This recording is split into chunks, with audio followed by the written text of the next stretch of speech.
पांडव वनवासात असताना ते या ठिकाणी एका सुरंगेतून म्हणजेच गुफेतून आले होते. आणि ही दोन्ही प्रतिबंधित क्षेत्र असली तरी ती आदी पराशक्ती आहे. आदी म्हणजे अनंत, ज्याला जन्म नाही, मृत्यू नाही.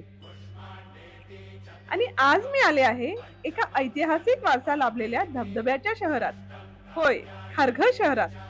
आणि मंदिर आहे अर्थातच जागृत दुर्गेचं, म्हणजे माझ्या साबाईचं. आणि आजच्या म्हणजे चतुर्थीच्या दिवशी कुष्मांडा देवीची पूजा केली जाते. विश्वाची सर्जनशील शक्ती मानली जाणारी कुष्मांडा देवी पृथ्वीवरील वनस्पतींच्या संपत्तीशी संबंधित आहे.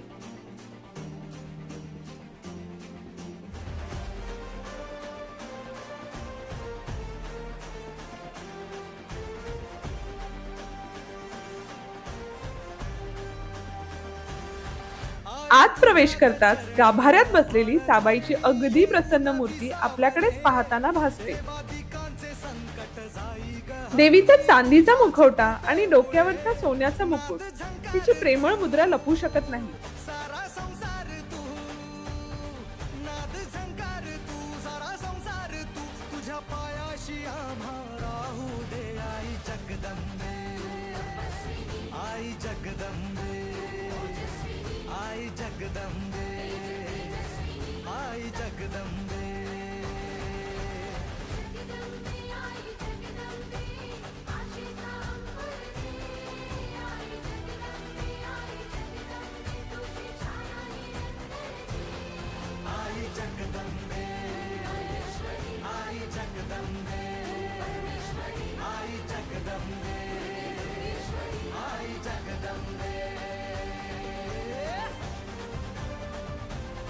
तिच्या दिव्यांच्या तेजाने मनाचा गाभारा ओसांडून वाहतो.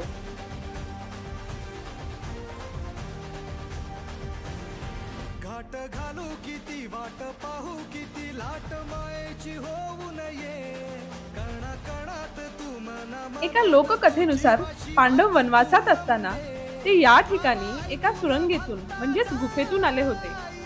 आणि या धबधब्याखाली त्यांनी स्नान केले होते आणि म्हणूनच याचे नाव पांडवकडा धबधबा असे पडले.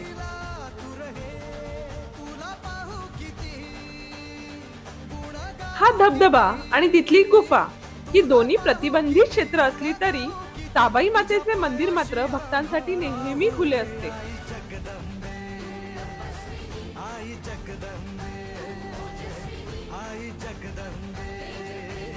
नमस्कार, मी अश्विनी. नवरात्रीच्या 9 दिवसांपैकी आजचा दिवस आहे चौथा आणि रंग आहे नारंगी.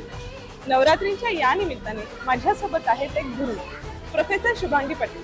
शुभांगी पाटील गेले 25 वर्ष देशाचं भविष्य घडवत आहेत. त्या इंजिनियर्स घडवत आहेत. ताई, प्लीज मला तुमच्या प्रोफेशन बद्दल सांगा.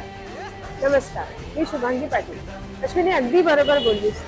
गेली 25 वर्ष मी या प्रोफेशनमध्ये आहे आणि मला पूर्ण विश्वास आहे की येणारी भावी पिढी हे नक्कीच आपल्या देशाला उत्तुंग शिखरावर नेऊन ठेवेल.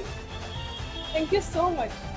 एक दुर्गा माझ्यासोबत काल होती, एक सरस्वती माझ्यासोबत आज आहे, जिच्या समोर संपूर्ण देशच नमन करतो. निसर्गरम्य खारघर हिल्स, सेंट्रल पार्कचे विस्तीर्ण मैदान, गोल्फ कोर्स, इस्कॉन मंदिर, उत्कृष्ट शिक्षण आणि आरोग्य केंद्रे, आधुनिक मेट्रो यांनी सुसज्जित अशा खारघरवर साबाई आईची उदंड कृपा आणि आशीर्वाद लाभले आहेत. अशा या खारघरला नक्की भेट द्या.